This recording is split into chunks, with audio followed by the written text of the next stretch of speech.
Mr. Bobi Wine went to America and said that people should not come and invest in Uganda. That's what he said. That means he's an enemy of progress in Uganda. Because how can I say, I was in opposition myself. In the 1960s, I was a member of DP. But when I was a member of DP, I could not say, don't build the Masaka Cavalry Road because I'm not in the government. I couldn't say that. Well, that road is my road. It's not for the government. But is that justification, though, for the sort of cancellation of his concerts? There are people who depend on him. There are young people who live off these concerts, or if and when they're held, promoters who are heavily invested. Surely that's no justification for cancellations. If you are waging war on our country, when you go and you tell foreigners that they should not come and invest in our country, you are waging war on our prosperity. So why then do you at the same time want to come and take advantage of that prosperity? Coming back to the region right now, Mr. President, what's going on between Uganda and Rwanda? You called it a hiccup not too long ago, but they closed the border at the beginning of the year.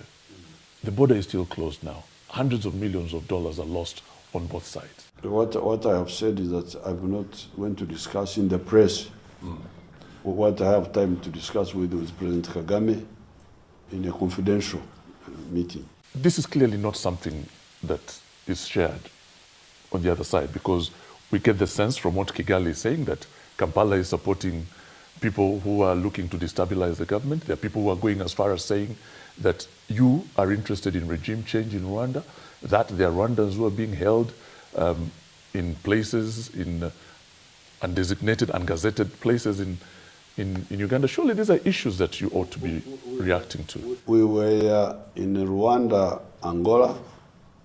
We signed a communique. Go and read that communique. And do you think, Mr. President, how much longer can this continue? How much longer can the border remain closed, for example? An East African community, sister country, the border is closed, people can't cross. You see, the problem is that leaders cannot go to solve issues in the papers. I will not do that. What do you see as the biggest threat to Uganda at the moment, security-wise, moving forward? Where is the threat coming from? There is no threat we cannot handle. What about internally? The fact that Uganda has a huge youth bulge. These young people are making very serious demands about their future. They are looking for jobs. Is the government generating as many jobs as it should? Is this in many ways or in any way an internal security threat? It's not a threat, it's an opportunity. But the jobs are not there. The jobs are there. They are there and they will be there. If you look at agriculture, big potential. We were struggling with the basics, electricity. We now have enough electricity and we are building more and more and more.